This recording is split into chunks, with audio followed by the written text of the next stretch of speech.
three. Great execution by the Lakers, though. He's got it. Beautiful screen and roll. What a jam. Is he on target tonight? And he'll go with the left hand. Lakers win.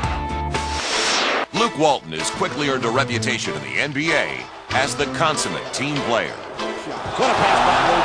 Smush on the reverse. How about this for team basketball? He is the son of an NBA legend who starred on the high school courts of San Diego and quietly built his own identity. It is nice to, hear people say, you've gotten out of the shadow of your dad.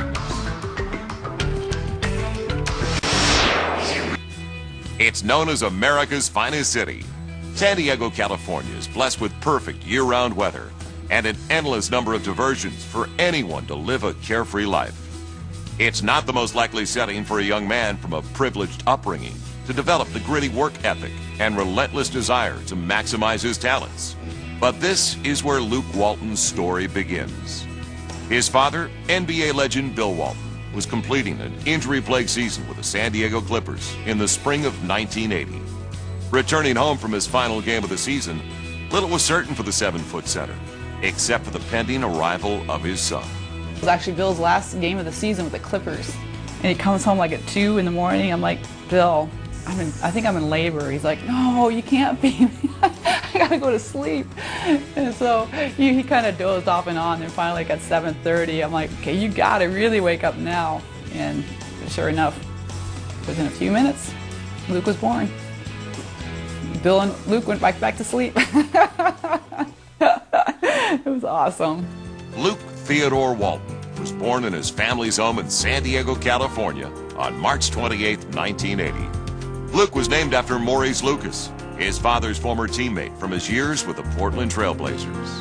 My dad calls him and Larry Bird his two best teammates ever. He said Maurice was his best ever because at that time my dad was, MVP of the league. And people would always go out and try to hurt him to have the best chance of beating Portland.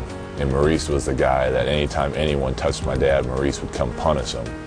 So I was born right after that in 1980, so I was named after Big Maurice. Even as a toddler, Luke exhibited unique signs of the man he would grow up to be. He's just one of those athletic kids that I knew whatever sport he chose to play, that he would be exceptional at it.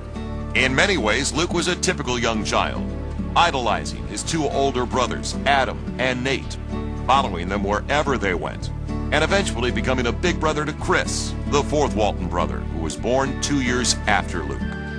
The brothers experienced incredible things at a young age. Their father was an NBA icon, and by the mid-1980s, he was looking to play for a championship contender again.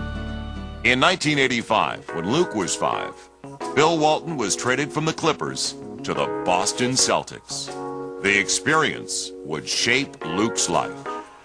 We were living in Boston and we'd get to go to the games, and it was when the Celtics were one of the best teams ever, and the NBA was, in its prime with the Lakers and Magic and the Celtics and Larry and Kevin and all those guys. So that's when I really fell in love with the game, and that's when I'd go home after school and I'd watch Celtic games and Laker games and go out in the backyard and play all day long, and that's definitely when I fell in love with it. It was obviously a very blessed and special childhood to be able to, go to Boston Celtics games and hang out in practices and watch these guys. We had as much fun as we possibly could. We just treated them like they were normal people. We used to get on their nerves and, ask them 1,000 questions, and, we'd be over at Larry Bird's house, hanging out with Larry Bird, playing Nintendo over at his house. And to us, it wasn't any different, but now looking back at it, it was a pretty cool thing.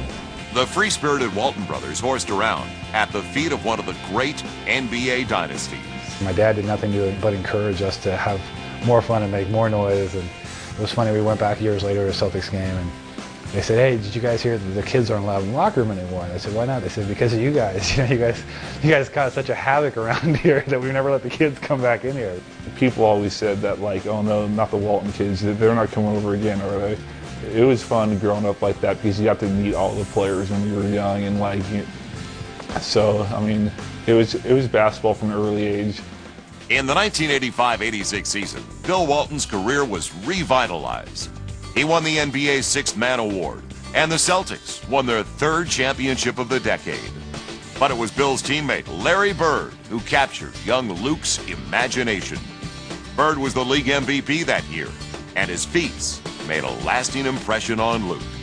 Growing up, I was a Celtics fan because my dad was playing with them, and Larry Bird was my hero. I used to try to, go in the backyard and be just like Larry Bird, and I'd play whole games in my head where I was on Larry's team, and my imagination would be going crazy, but Larry Bird is definitely a guy I tried to be like when I was growing up.